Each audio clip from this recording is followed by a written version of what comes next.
nouveau X1. Ouais, donc là on est sur un 25D, effectivement. Ah d'accord, ok. Ah donc quand même puissant là. Ouais, on a 231 chevaux. Ah ouais, ah, c'est pas mal, sur un X1 en plus. Ok. Et oui, donc alors là, c'est pas le même type de X-Drive que sur les moteurs longitudinales qui sont en propulsion d'origine. Tout à fait, oui. Et là d'ailleurs, je suppose que c'est plus typé traction alors du coup. On est légèrement plus typé traction. Contrairement aux autres qui sont des X-Drive typés propulsion. Voilà, tout à fait. Si tu veux, voilà. Pour faire clair, les autres sont une tendance 40-60 sans patinage, je sais pas si tu te souviens de ça. Et là on est en 50-50. Là j'ai bien toutes les aides de toute façon. Voilà, tout est connecté. Okay. Ouais, donc c'est le moment aussi de voir voilà, ce que les aides apportent. Bien sûr. Là j'ai pu tester, j'ai bien vu que ça a bien coupé. T'as vu comment ça fonctionne Ouais, parce que voilà, j'ai fait exprès de surbraquer, d'accélérer. Et j'ai pas eu la voiture qui a accéléré, qui m'aura emmené un petit peu tout droit. Tu peux faire un peu volant. Tu sens bien le capteur là? Ouais. Des braques. Ouais, et là ça accélère. Ouais, tu vois. Là c'est vraiment bien fait quoi, franchement. Je retrouve ce que j'avais sur la série 4 Exactement. La dernière fois. Donc c'est vrai qu'on peut être sceptique sur le fait du moteur transversal, on se dit ouais il fonctionne pas pareil. C'est vrai qu'il est un peu moins joueur. Oui. Par contre il est tout autant sécuritaire, tu vois. Ouais. Et là, on demande quoi? Du pouvoir directionnel, on l'a. Ouais, c'est dingue. Je peux mettre des petits coups de volant. Bien sûr, ouais. Elle est pas déstabilisée. Ouais, franchement c'est... Et puis là voilà, on est sur des pneus hiver classiques. Voilà, on n'a pas de clous, tu vois. Ouais. Ah non, franchement c'est... En plus ça, voilà, ça permet de faire une erreur et de se rattraper. C'est pas... on n'est pas tout de suite dans une impasse si jamais on arrive un peu vite sur le virage ou on prend mal sa trajectoire. Complètement. Faire un évitement. Bah là d'ailleurs je vais essayer en freinant et de tourner. Ouais. Tu vois. Ça marche. Ouais. On garde toujours notre pouvoir directionnel par l'ABS. Pareil au niveau axel, tu peux. C'est-à-dire.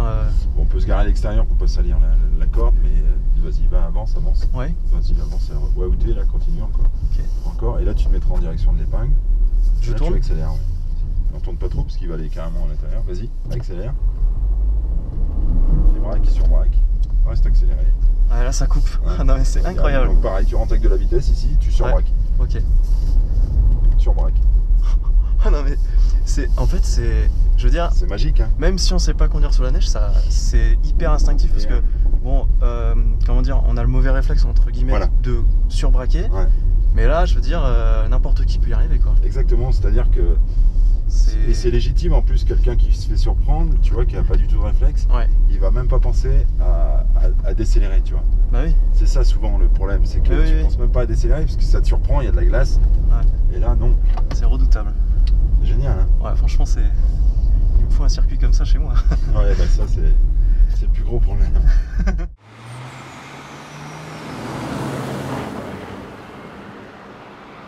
On est sur des pneus clous. Oui. Donc on a une adhérence qui est un petit peu meilleure. Ouais. Mais on est aussi sur une motorisation qui est un peu plus performante. Donc qui est la motorisation? Là on est en 30D. On est sur le 430D. Ok. Très coupleux, donc il n'y a pas besoin d'accélérer comme un sourd, ça sert à rien. Il travaille avec le couple ce moteur. Je sens qu'il coupe les gaz là. Parce que j'étais braqué et j'ai accéléré. Exactement. Il est là pour le faire. Par contre tu sens que l'arrière pivote. Oui, là j'ai senti là. Voilà. Et ça c'est voulu parce qu'il m'aide à tourner, c'est ça? Il t'aide à tourner et en plus parce que tu as fait la technique de pilotage qui était bonne. Okay. Voilà. Quand il pivote tout seul, en règle générale, c'est que tu fais les choses comme il faut. Ouais. C'est-à-dire, il faut améliorer le train avant et dégrader un tout petit peu le train arrière pour tourner. Donc on va charger un peu l'avant et délester l'arrière.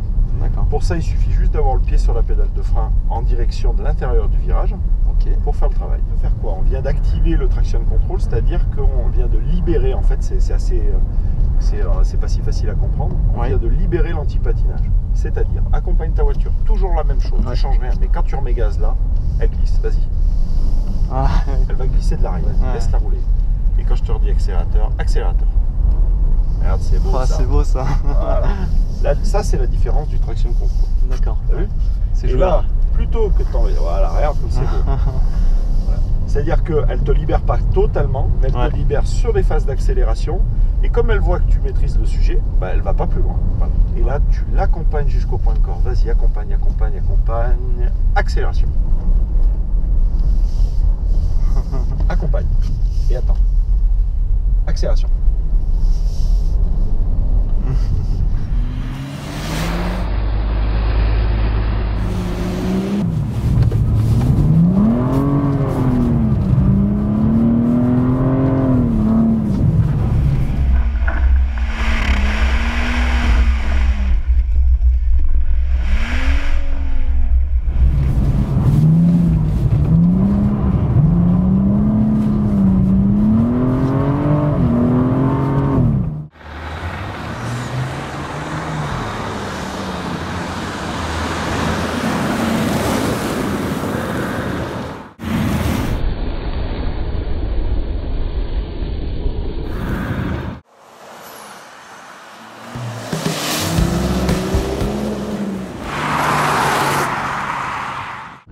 reparti, petit tour en Megane GT. Là on doit plus être en mode RS hein, parce que je sens que la direction elle est un petit peu souple.